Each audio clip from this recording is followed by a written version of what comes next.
can remember way back when I was in 8th grade, after one of my adolescent gaffes, my dad said one word: think.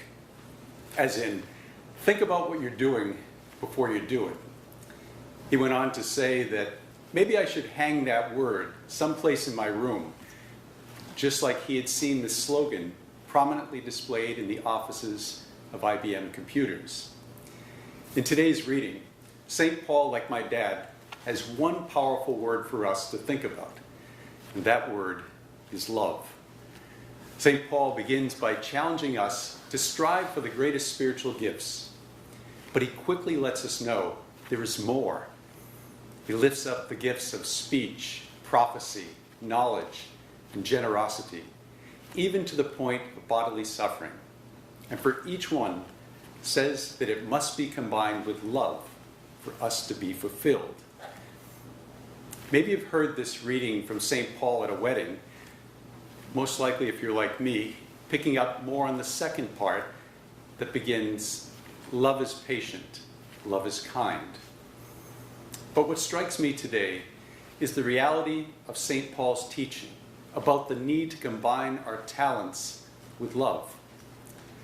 For example, the most gifted orator cannot convince his son and daughter that he or she loves them through words alone. If it's not true, then after a while, their speech, no matter how beautiful, becomes like a resounding gong or a clashing cymbal.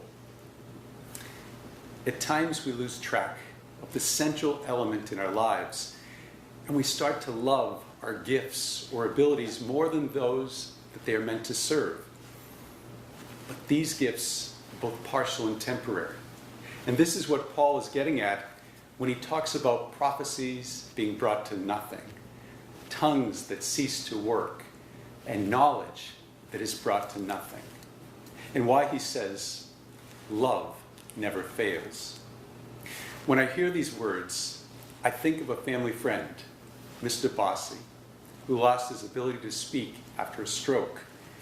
And I remember how his wife lovingly cared for him 7 days a week, 24 hours a day. And through his eyes, he returned that beautiful love to her.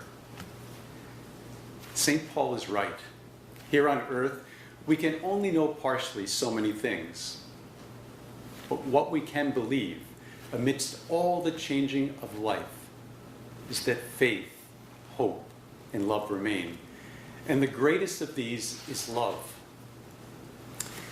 You know, the man who coined the slogan for IBM, Thomas J. Watson, was in the middle of an uninspiring sales meeting when he interrupted and said, "The trouble with every one of us is that we don't think enough."